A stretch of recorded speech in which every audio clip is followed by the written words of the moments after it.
এক ভাই লিখেছেন যে কোনো এক ব্যক্তি মুসলিম পরিবারে জন্ম লাভ করেছে এবং ইসলামের 5টি স্তম্ভের উপর বিশ্বাসও রাখে, কিন্তু মাঝে মাঝে নামাজ ছেড়ে দেয়, তাহলে কি সেই ব্যক্তি কাফারের আওতায় পড়বে কিনা?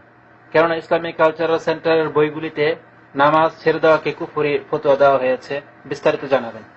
শুধু ইসলামিক কালচারের বই কেন, আপনার দৌড় হচ্ছে ইসলামিক কালচার পর্যন্ত, সেন্টার পর্যন্ত। আসলে হ্যাঁ, আপনার দৌড় যদি এতটাই হয় তাহলে তো আপনি বলবেন যে ইসলামিক কালচার সেন্টারের বই। কথা বুঝতে পারছেন? তাবেই কাকে বলা হয়? যারা সাহাবিকে দেখেছেন না, তাবেই আব্দুল্লাহ বিন শাকিক বলছেন যে কানু লা ইয়ারাউনা শাইআম মিনাল আমালি তারকুহু কুফরুন গায়রাস সালাহ।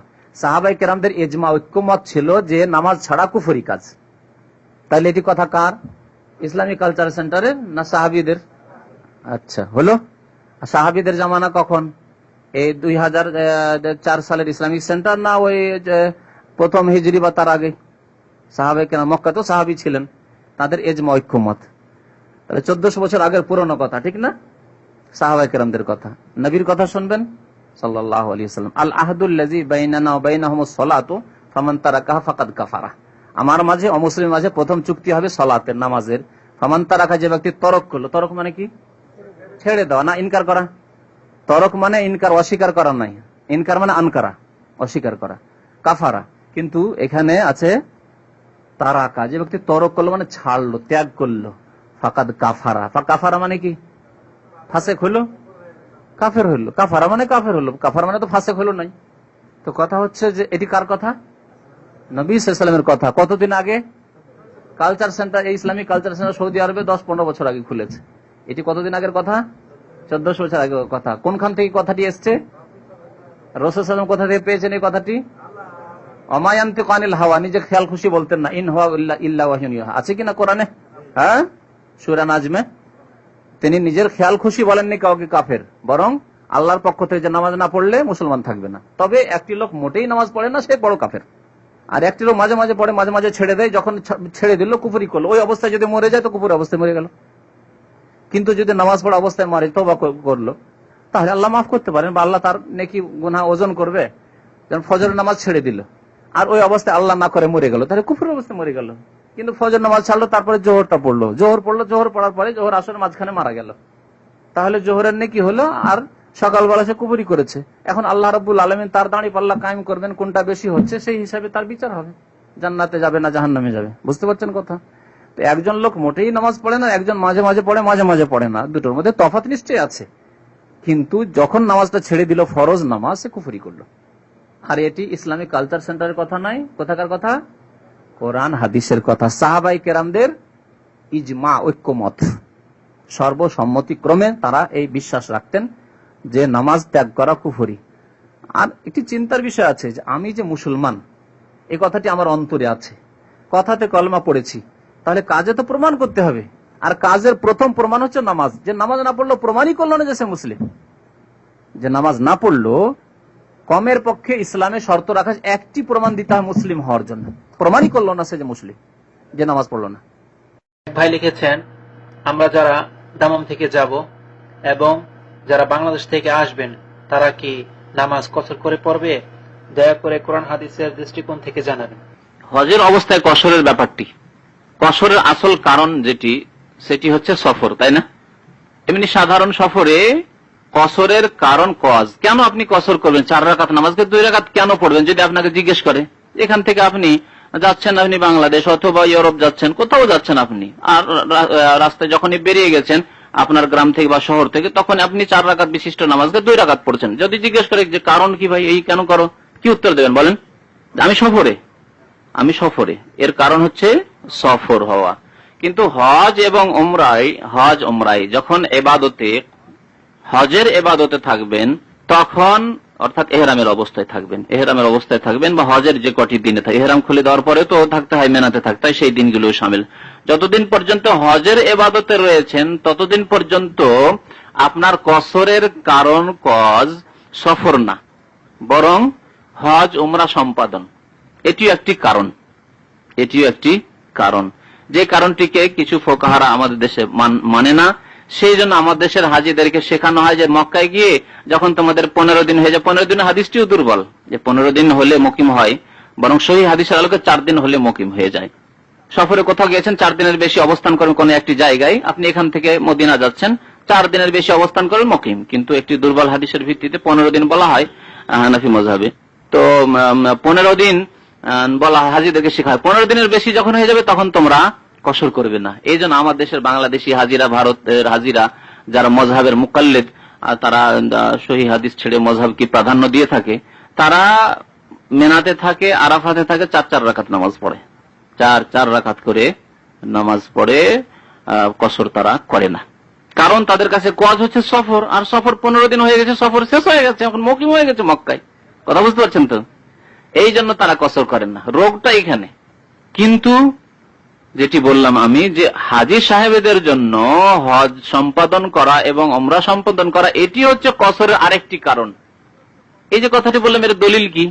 দলিল হচ্ছে এই যে মক্কা বিজয়ের সময় রাসূলুল্লাহ সাল্লাল্লাহু আলাইহি ওয়াসাল্লাম যখন এসেছিলেন, মক্কা বিজয় হয়ে গেল, জামাত করে নামাজ পড়ালেন সাহাবায়ে কেরামদেরকে, তখন তার পেছনে 2 শ্রেণীর মানুষরা ছিল, ঠিক না? কিছু লোক ছিল মদিনা থেকে গিয়েছিল, এরা মুসাফির, আর কিছু লোক মক্কার যারা নতুন মুসলমান হয়েছে তারাও নামাজ পড়ছিল। তখন রাসূলুল্লাহ সাল্লাল্লাহু আলাইহি ওয়াসাল্লাম বলেছিলেন যে ইয়া আহলা মক্কাতা আতিম্মু সালাতাকুম ফাইন্না কওমুন সাফারুন, তোমরা তোমাদের নামাজকে পুরা করে পড়ে নাও, আমরা মুসাফির, আমি নামাজ পড়াবো 2 রাকাত, আমার সাথে যারা মদিনার লোকেরা রয়েছে তারা 2 রাকাত পড়বে, বাকি মক্কার লোকেরা তোমরা নামাজ পুরা করে নেবে সালাম ফেরার পরে, ঠিক না? এটি করতে হয় মুকিমদেরকে। মক্কা বিজয়ের সময় তো এই কথা বললেন, যেহেতু মক্কা বিজয়ের সময় হজের মৌসুম ছিল না, রমজান মাস ছিল, বুঝতে পেরেছেন? কিন্তু যখন 10ম হিজরিতে বিদায় হজের জন্য রাসূলুল্লাহ সাল্লাল্লাহু আলাইহি ওয়াসাল্লাম আসলেন মক্কায়, তখন মক্কাতে নামাজ পড়াতে থাকলেন, মেনাতে নামাজ পড়াতে থাকলেন, আরাফাতে নামাজ পড়ালেন, মুজদালিফাতে নামাজ পড়লেন। কোথাও সেখানে হাজী মক্কারও ছিল, মদিনারও ছিল, বরং অন্যান্য বেদুইন এলাকারও ছিল, পল্লীরও ছিল, তারা সবাই মিলে রাসূলুল্লাহ সাল্লাল্লাহু আলাইহি ওয়াসাল্লামের পিছনে নামাজ পড়েছে। 1,24,000 সাহাবায়ে কেরাম কাছাকাছি বিদায় হজে আল্লাহ রাসূলের সাথে অংশ নিয়েছিলেন। তাদের মধ্যে কেউ মুকিম ছিল, কেউ মুসাফির ছিল। যদি শুধু সফরটি কজ হতো কসর করার, তাহলে আল্লাহ রাসূল বলতেন যে দেখো মক্কার লোকেরা যেমন তোমাদেরকে মক্কা বিজয়ের সময় বলেছিলাম যে তোমরা নামাজ পুরো করে নেবে, এখনো তোমরা পুরো করে নেবে, কিন্তু এই কথা কোথাও কেউ প্রমাণ করতে পারবে না। বরং সবাই মিলে মেনাতে, আরাফাতে, মুজদালিফাতে, সে মক্কার লোক হোক আর মক্কার বাইরের লোকেরা হোক, মদিনার লোকেরা হোক, সবাই মিলে কসর করেছেন। স্পষ্ট হাদিস বুখারী শরীফে রয়েছে, মুসলিম শরীফে, যে কোনো হাদিসের কিতাবে হজের অধ্যায় খুলে দেখুন যে রাসূলুল্লাহ সাল্লাল্লাহু আলাইহি ওয়াসাল্লাম হজে সবাই নামাজ পড়েছে কসর করে, কেউ পুরো নামাজ পড়েনি যে আল্লাহ রাসূল সালাম ফিরিয়ে দিলেন তারপরে মক্কার লোকেরা দাঁড়িয়ে গিয়ে তাদের নামাজ পুরা করলো, এর কোথাও প্রমাণ নেই। কি তাহলে স্পষ্ট হলো যে হজে যখন যাবেন তখন আপনি মুকিম না কোথাকার, মানে মক্কার মানুষ না জেদ্দার মানুষ, আপনার সফর হয়েছে না হয়নি এসব দেখার নেই। যে কয়দিন হজের জন্য রয়েছেন সেই কয়দিন আপনি কসর করতে থাকবেন। তারপরে যখন মক্কার লোকের হজ শেষ হয়ে গেল, নিজের বাড়িতে ফিরে গেল বা কর্মক্ষেত্রে ফিরে গেল, তখন আর কসর চলবে না। কথা বুঝতে পেরেছেন? তখন আর কসর চলবে না। কিন্তু মেনায় রয়েছে কসর করবে, মুজদালিফায় রয়েছে কসর করবে, আরাফায় রয়েছে কসর করবে। অথচ মেনা 6-7 কিলোমিটার, মুজদালিফা হয়তো 10 কিলোমিটার, আর আপনার আরাফা 18 কিলোমিটার মক্কা থেকে, কসরের ডিস্টেন্সে পৌঁছে না। জি, মক্কার লোকেরা, আপনারা তো মুসাফির, আপনাদের তো 2টি কারণ রয়েছে এখানে, আপনাদের 2টি কারণ রয়েছে যে আপনি হারামে গিয়ে আপনি তো মুসাফির, আর 4 দিন তো থাকার সুযোগ পান না। তবে কেউ যদি অনেক আগে চলে যায় তার কথা আলাদা। হারামে গিয়ে আবার ইমাম সাহেবের পিছনে যদি নামাজ পড়েন তাহলে তো পুরো নামাজ পড়তেই হবে, সেখানে তার উপায় নেই, ইমামের সাথে তো পুরোই পড়তে হবে, তখন তো আপনি কসর করতে পারছেন না। বাংলাদেশ থেকে যারা আসবে তারাও ইমামের পেছনে, সমস্ত মানুষকে ইমামের পেছনে ইমাম যেভাবে নামাজ পড়ে তাই পড়তে হবে, তখন আর কসর করতে পারবেন।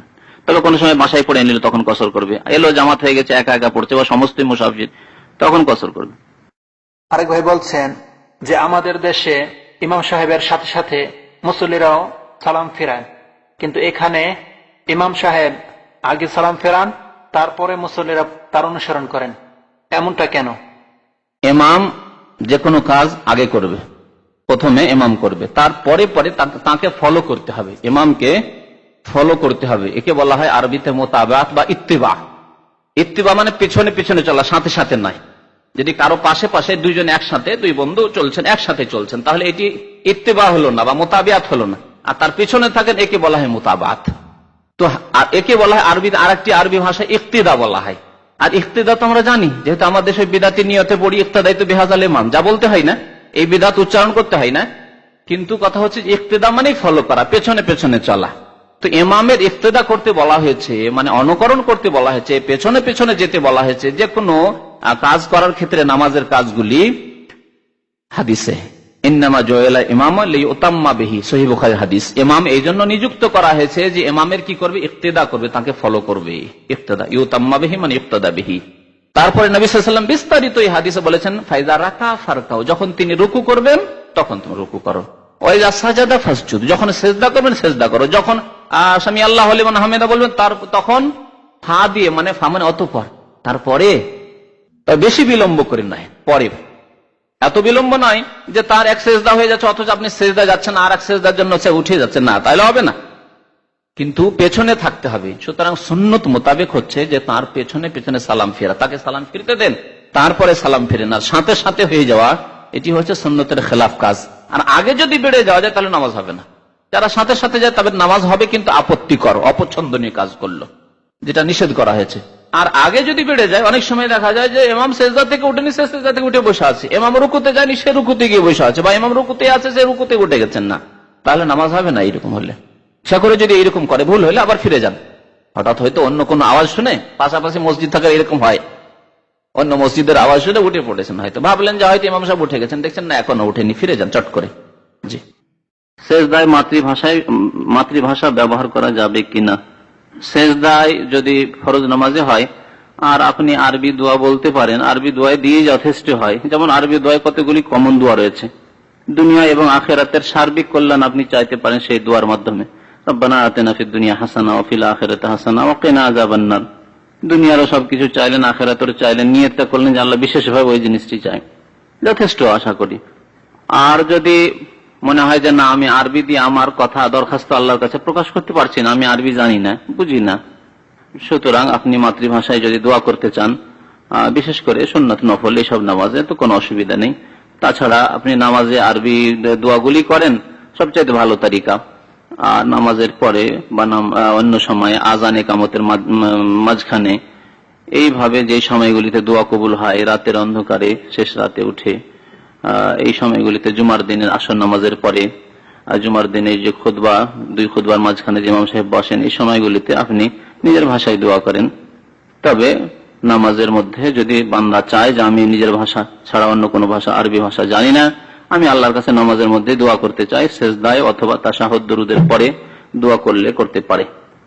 আমার পাশের জন যদি পা না মিলায় আমার কি করণীয়? হ্যাঁ, এটি একটি গুরুত্বপূর্ণ মসলা। আপনার পাশের লোক যদি না মিলে, প্রথম আপনি মিলিয়ে দাঁড়াবার চেষ্টা করেন, তারপর যদি শেষ হয়ে যায় আপনি তার পিছনে পড়বেন, তাকে বিরক্ত করবেন না, আর আপনার নামাজকে নষ্ট করবেন না খামাখা। সে সুন্নতের খেলাফ করবে, সে জবাবদেহি করবে, তবে আপনাকে ইমামের দিকে ছাড়তে হবে।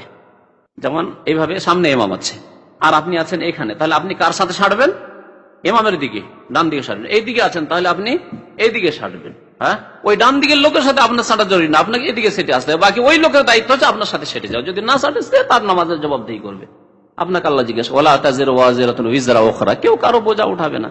তবে যদি আপনি নসিহত করতে পারেন, আপনার কাছে ইলম থাকে, তাহলে আপনি তাকে বোঝান যে নবী সাল্লাল্লাহু আলাইহি ওয়াসাল্লাম তারা আসু বলেছেন, সেটে দাঁড়াতে বলেছেন, শয়তানের জন্য খালি জায়গা রাখতে নিষেধ করেছেন, উপদেশ দেন। ফাযাক্কির ইন্নামা আনতা মুযাক্কির লাস্তা আলাইহিম বিমুসাইদ, উপদেশ দাও, তুমি দারোগা পুলিশ নয় যে জবরদস্তি তাকে তোমাকে পা সাটাইতে হবে, না, ঝগড়া করতে চান। জি, তবে দাওয়াত দেন, নবী সাল্লাল্লাহু আলাইহি ওয়াসাল্লামের সুন্নতের মানুষকে দাওয়াত দেন। মৃত্যুর পূর্বে মুমূর্ষ অবস্থায়, এমনকি পূর্বের কারো যদি নামাজ ছুটে গিয়ে থাকে, তাহলে আমাদের দেশের হুজুররা তার কাফারা দাবি করে, এটা কি? টাকা দিয়ে নামাজের কাফারা হয় না, যতক্ষণ হুশ জ্ঞান আছে নামাজ পড়তে হবে, শুয়ে হইলেও। আর যদি মাঝে মাঝে বেখেয়াল হয়ে যায় তাহলে খেয়াল করিয়ে দিতে হবে। যখন একটু খেয়াল আসছে, হুশ আসছে, তখন তার আত্মীয়দের কাছে যারা আছে তারা বলবে নামাজটা পড়ে নেন, তেমম করিয়ে দিবে, তেমম করিয়ে দিয়ে তারপরে নামাজ পড়ার জন্য বলবে যে নামাজটা পড়ে নেন। আর যখন একেবারে হুশ হারা হয়ে গেল আর তারপরে মারা গেল, তারপরে যত ওয়াক্ত নামাজ ছুটে যায় কেন, আর নামাজ তার উপরে ফরজ নেই, নামাজ মাফ হয়ে গেছে। নামাজ যখন হুশ হারা হয়ে গেছে তখন নামাজ তার মাফ হয়ে গেছে। সুতরাং নামাজের কোনো আর্থিক কাফারা নেই, এটি হচ্ছে সোর্স অফ ইনকাম আমাদের দেশে। এই নামাজের কাফারা বের করা হচ্ছে বিদাতি মোল্লাদের সোর্স অফ ইনকাম, কিছু কালেকশন বাড়াইতে হবে। সোজা আঙ্গুলে ঘি বেরিয়ে আসে না বোতল থেকে। বুঝতে পারছেন, এমন বকিল হয়েছে সমাজের লোকেরা। তো যদি বলেন জাকাত দাও, দান করো, তো দান করবে না। তোমার বাবার এই নামাজের কাফারা দাও, ও দেবে, হ্যাঁ দেবে। তখন তোমার বাবাকে জান্নাত পাঠাবার জন্য এক খতম করো, এক খতমে 500 টাকা লাগবে, হ্যাঁ দেবে, যে জান্নাত পাঠার আশায়। হ্যাঁ, তো এই সোজা আঙ্গুলে ঘি বের হয়েছে না, তখন ওই বাঁকা আঙ্গুল দিয়ে ঘি বের করছে। নামাজের ভিতরে সামনে খালি জায়গা পাওয়া গেলে নিজের ইচ্ছা মতো চলা যাবে। এই ক্ষেত্রে মুসল্লির দায়িত্ব হচ্ছে সূত্রা রেখে নামাজ পড়া। সূত্রা মানে আড় রেখে নামাজ পড়া।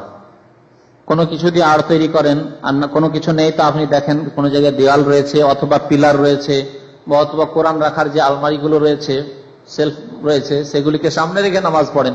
জরুরি নয় যে মানুষ চলাচল করবে আর আপনি যেখানে সেখানে সুন্নত শুরু করে দেন, এইরকম করিয়েন না। যে জামাত অবস্থায় হয়তো ইমাম সাহেবের সামনে সূত্রা দিয়ে নামাজ পড়বে, এমন জায়গায় ইমাম সাহেব দাঁড়াবে যেখানে সূত্রা রয়েছে, আর রয়েছে, ইমামের সামনে সূত্রা লাগবে। বাকি অন্যান্য নামাজিদের সামনে দিয়ে গেলে কোনো অসুবিধা নেই, কোনো অসুবিধা নেই। ক্ষেত্রে কোনো ইখতিলাফি মত নেই। কাতারের মধ্য দিয়ে ইমামের সামনে দিয়ে নেই, ইমামের পরে যে কাতারগুলি এসেছে সব কাতার লাইনের সামনে দিয়ে প্রয়োজন বশত কেউ যদি যায়, কোনো অসুবিধা নেই। নবী করিম সাল্লাল্লাহু আলাইহি ওয়াসাল্লামের জামানায় এরকম ঘটনা ঘটেছে। ইমামের সূত্রাই মুক্তাদিরের সূত্র, একটি কথা, ফর্মুলা। এই ফর্মুলা মনে থাকে, একটি সূত্র যথেষ্ট। সূত্রা রয়েছে সামনে, মধ্যখান দিয়ে কেউ গেলে আর অসুবিধা নেই। যেমন সূত্রার বাইরে দিয়ে কেউ যদি যায় কোনো অসুবিধা নেই, তেমনি ইমামের সূত্রা রয়েছে মুক্তাদিরের সামনে দিয়ে যদি যায়, কাতারের মধ্য দিয়ে বা কাতারের কিছু অংশের সামনে দিয়ে, কোনো অসুবিধা নেই। বাকি কথা হলো যদি বিনা সূত্রায় কেউ যদি নামাজ পড়ে, সে ভুল করলো, যা করা উচিত ছিল তাকে। আর আমার কাজ, আপনার কাজ, যারা অতিক্রম করবেন সেই ক্ষেত্রে যথাসাধ্য বেঁচে থাকা, বিশেষভাবে তার সেজদার স্থান যেটুকু তার হক নামাজের জায়গা, সেখান দিয়ে অতিক্রম করা হারাম, নাজায়েজ, গুনাহ। নবী সাল্লাল্লাহু আলাইহি ওয়াসাল্লাম এই ক্ষেত্রে বলেছেন, যদি কেউ জানতো যে কত গুনাহ রয়েছে এতে, তাহলে 40 বছর দাঁড়িয়ে থাকতো। আচ্ছা না হাদিসে 40 বছর দাঁড়িয়ে থাকা সে প্রাধান্য দিত, কিন্তু নামাজের সামনে দিয়ে সে অতিক্রম করতো না। এই ক্ষেত্রে মক্কা হোক আর মদিনা হোক, অনেকে মনে করে মক্কাতে হারামে জায়েজ না। মক্কার হারামের এই খাস কোনো মসলা নাই। মক্কার হারামের মসলাতে শুধু রয়েছে যে কোনো সময় নামাজ পড়তে পারেন, অপছন্দনীয় কোনো ওয়াক্ত নেই। আসর পর নামাজ পড়তে পারেন, মাগরিব ফজর পর নামাজ পড়তে পারেন, সূর্য ওঠার সময়, সূর্য ডুবার সময়, সূর্য মাথার উপরে থাকার সময়, সব সময় নামাজ পড়তে পারেন। এটি শুধু মক্কার মসলা, যেহেতু 24 ঘন্টা তওয়াফ চলতে আছে আর তওয়াফের পরই নামাজ রয়েছে, এই জন্য। বাকি অনেক মানুষের এই আকীদা যে মক্কায় সূত্রা নেই, না, এমন কথা নাই। যথাসাধ্য বাঁচতে হবে, তবে যথাসাধ্য বাঁচার পরে বাঁচতে পারছেন না, উপায় নেই, আপনি দাঁড়াবেন কি করে? পিছন দিক থেকে একেবারে মানুষের ঢেউ চলে আসছে, হজের মৌসুম, তখন জায়েজ হয়ে যাবে। এই কারণে জায়েজ যে আর আপনার পক্ষে অসম্ভব, আপনাকে যেতে হবে, না হলে উপায় নেই, পেছন দিক দিয়ে চাপ। বাকি এমনিতে সাধারণ সময় হারামে মক্কাতেও জায়েজ নাই। বাকি কথা হলো যদি দূর দিয়ে হয়, যথাসাধ্য বাঁচার চেষ্টা করে, অন্য পথ থাকে তো অন্য পথ দিয়ে আপনি যান।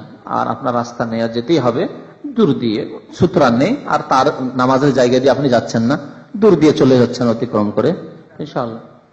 এক ভাই প্রশ্ন করেছেন, নামাজের নিয়ত কি কারণে লাগে না? নিয়ত লাগে, এখান থেকে লাগে। আর মূর্খদের নিয়ত হচ্ছে এখান থেকে। বুঝতে পেরেছেন? এখানে কি জন্য এসছেন? একজন উত্তর দেন। শিক্ষার জন্য। এখান থেকে নিয়ত করেছেন, এখান থেকে? তাহলে নামাজের জন্য আবার নামাইতু কেন করতে হবে? এখানে আসার জন্য একজন হাত উঠান, যে এখানে আসার জন্য বলেছেন নামাইতু আন আযহাবা ইলা মাকতাবিদ দাওয়াতে, আমি নিয়ত করছি। বা আরবিতে জানেন না, ঠিক আছে, বাংলায় বলে এসছেন কেউ গেট থেকে যে আমি নিয়ত করছি যে দাওয়া সেন্টারে, ইসলামী সেন্টারে যাব, কিসের জন্য? তালিম, তালিমের জন্য, শিক্ষার জন্য। কে বলেছেন? একজন হাত উঠান। তাহলে নিয়ত না, যদি নিয়ত পড়া জরুরি হইতো তো আপনার নিয়ত পড়া এখানে জরুরি হতো, না হলে আপনি নেকি পাবেন না, এখানে এসে নেকি পাবেন না। আপনি কি এই বিশ্বাস রাখেন যে আমি যে নামাই তো পড়িনি আর ইসলামী সেন্টারে ঢুকেছি, দিনের কথা 1 ঘন্টা শুনলাম, 1.5 ঘন্টা শুনলাম, তাহলে তো কোনো নেকি হবে না? বিশ্বাস রাখেন? এই বিশ্বাস আছে তো? নামাজ সম্পর্কে কেন এরকম ভ্রান্ত বিশ্বাস? আরে নামাই তো পড়লাম, নামাই তো আনুসাল্লিয়া লিল্লাহি তাআলা, হ্যাঁ, রাকাতাইল জুমাতে ফরিজাতান লিল্লাহি মুতাওয়াজ্জিহান ইলাল কিবলাতি শরীফাতি, আল্লাহু আকবার যদি না বলি তো আমার নামাজ হবে না। এই ধারণা কেন? এই বিদআতি ধারণা করতে গেল। তারপর আল্লাহর নবী, সাহাবায়ে কেরাম, 4 ইমাম, তারা কেউ শিখাননি, নামাই তো শিখাননি, বিদআতি মোল্লারা শিখিয়েছে। বুঝতে পারছেন? বুঝার চেষ্টা করেন, একটু বুঝার চেষ্টা করেন। দিন আল্লাহর কাছ থেকে নিতে হবে, রসুলের কাছ থেকে নিতে হবে, কোরআন থেকে নিতে হবে, হাদিস থেকে নিতে হবে। নামাজের নিয়ত পড়লে অসুবিধা কি? নামাজের নিয়ত পড়লে অসুবিধা যে আপনি বিদআতি তরিকায় নামাজ পড়লেন, আর নবীর তরিকা ছাড়া যদি নামাজ পড়েন তো নামাজ কবুল হবে না, শুনলেন তো, উত্তর হয়ে গেছে। সুতরাং আপনি কি নামাজ কেমন পড়তে চান? সূরা মারইয়ামের আয়াত আবার স্মরণ করাইতে হবে? যে যারা নামাজ নষ্ট করি শাহওয়াত, মানে মনের কামনা বাসন না পূরণ করতে চান, না আপনি ইবাদত করতে চান, ইবাদত করলে নবীর তরিকে আসতে হবে। আর যদি মনের কামনা আমার এইরকম ভালো লাগছে আমি এরকম পড়বো, আমার হুজুরদেরকে আমি এরকম দেখছি আমি এরকম পড়বো, আমার দেশের লোকেরা গ্রামের লোকেরা এরকম পড়ছে আমি ছোট থেকে শিখে এসেছি, তারা কি জানেন না? তাহলে এটা আপনার ইত্তেবা শাহওয়াত হলো। আপনি নিজেকে নবী করিম সাল্লাল্লাহু আলাইহি ওয়াসাল্লামের একজন উম্মত হিসেবে পরিচয় দেন যে আমি সত্যি নবীর উম্মত, আর নবীর ভালোবাসার দাবি করছেন, আর নবীর নামাজের কথা বললে এত কেন তাগিদ করতে হয়? সাহাবায়ে কেরাম সালাফে সালেহিনদেরকে বলতে হইতো না।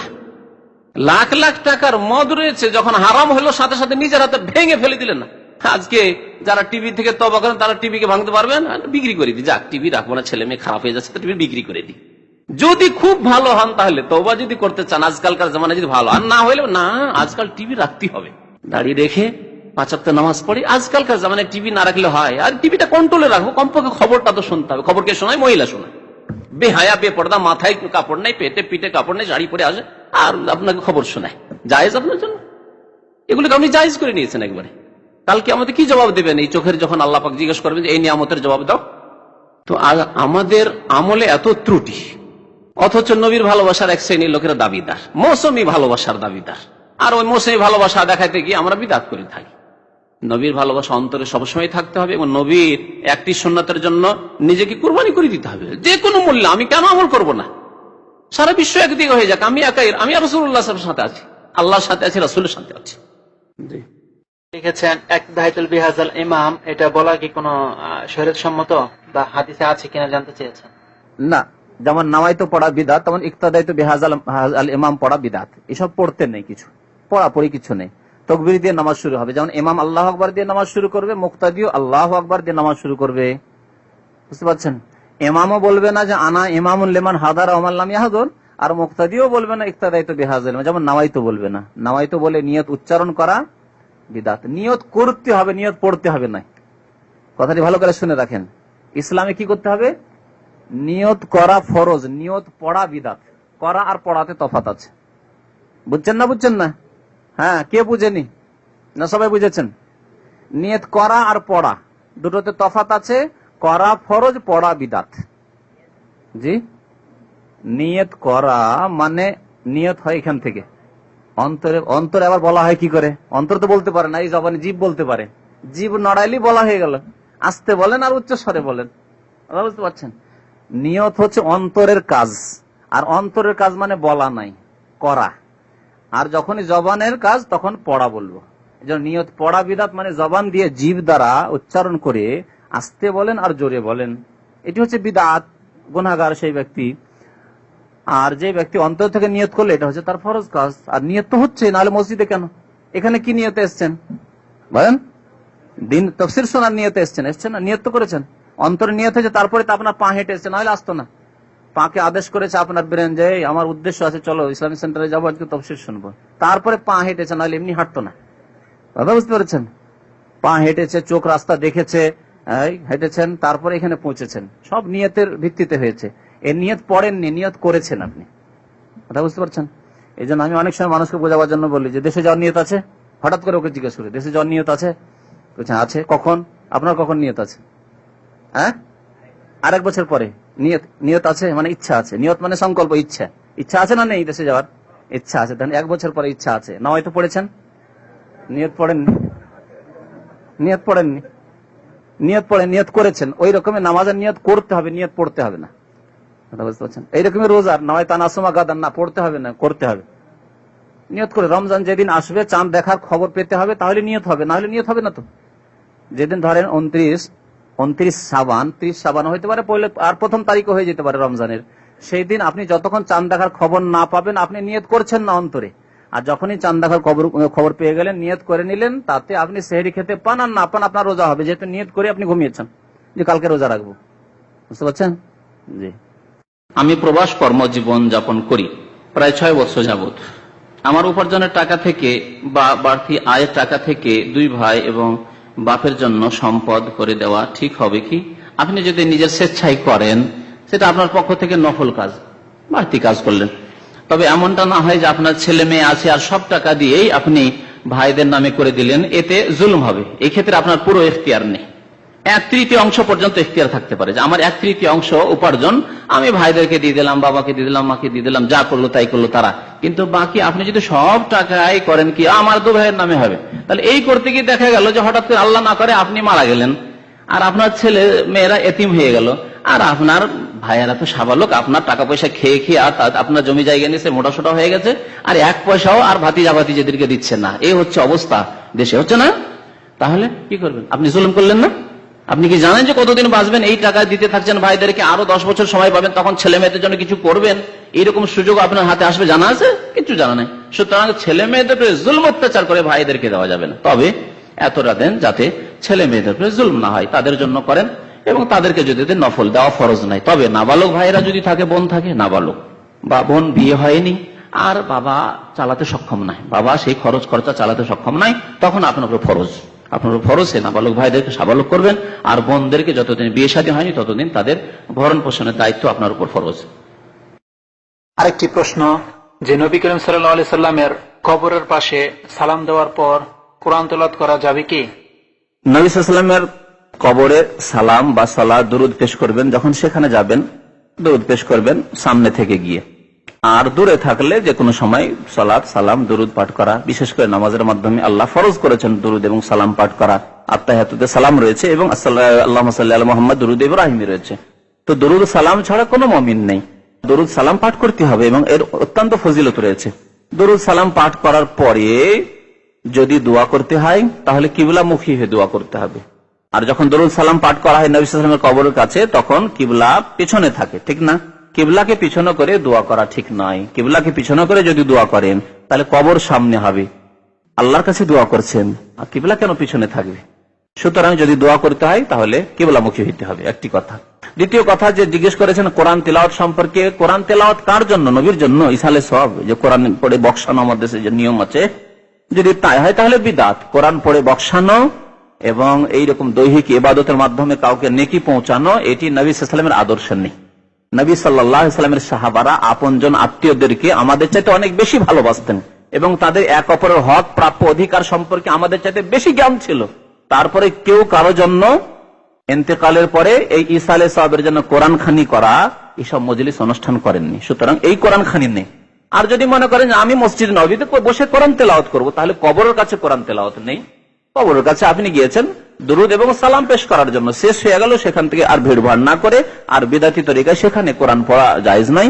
সেখান থেকে সরে গিয়ে আপনি মসজিদের কোন জায়গায়, প্রথম কাতারে হোক অন্য জায়গায় হোক, যেখানে আপনার সুবিধা হয় সেখানে বসে যান, বসে গিয়ে কোরআন তেলাওয়াত করুন আপনার নিজের জন্য, নিজের সওয়াবের উদ্দেশ্যে।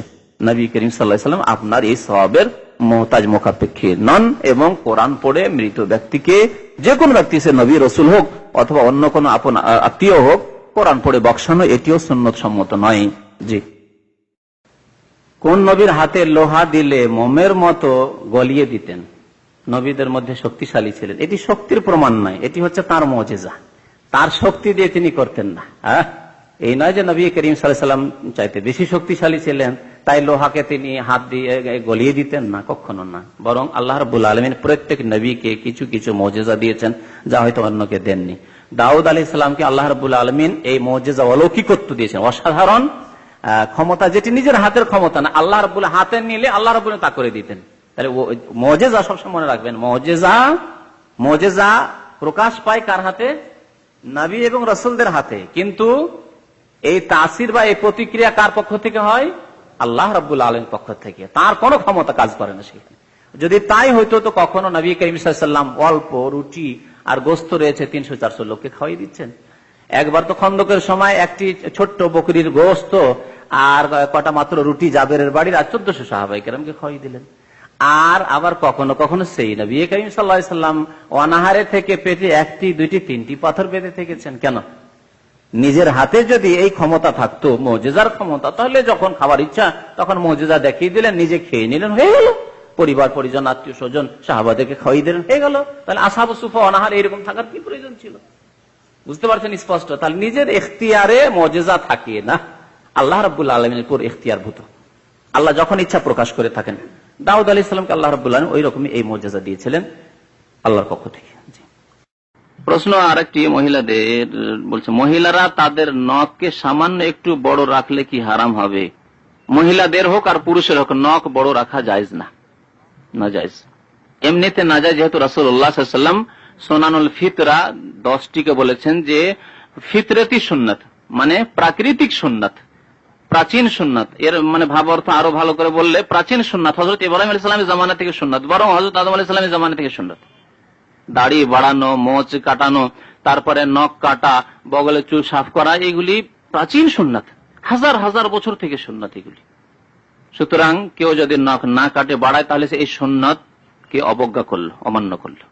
নম্বর 1। শুধু এটুকুই না, এটুকু হলে তো একটা সুন্নত ছাড়তো, সুন্নত বিরোধী হতো, এই জন্য নাজায়েজ বলতাম। উপরন্তু যারা নখ বড় রাখে এই জন্যই রাখে যে কাফেরাদের তাকলিদ, অন্ধ অনুকরণ। ইহুদি খ্রিস্টানদের মহিলাদেরকে, হিন্দুদের মহিলাদেরকে দেখে, টিভিতে দেখলো, আরে একটি নায়িকা আসলো, এই নখগুলি কি লাল করা রয়েছে আর এই বড় বড় নখ, তা দেখেন হ্যাঁ নিশ্চয়ই উন্নতি এখানে নিহিত রয়েছে। এরা উন্নতি এই জন্যই করেছে, অ্যাডভান্স হয়েছে ইউরোপিয়ানরা আর আমেরিকানরা, যে তাদের নখ বড় বড়। কথা বুঝতে পারছেন না? নাউযুবিল্লাহ। একজন মুসলিম, তাদের সংস্কৃতি রয়েছে, সভ্যতা রয়েছে, তাদের পূর্ণাঙ্গ দিন তাদের কাছে রয়েছে।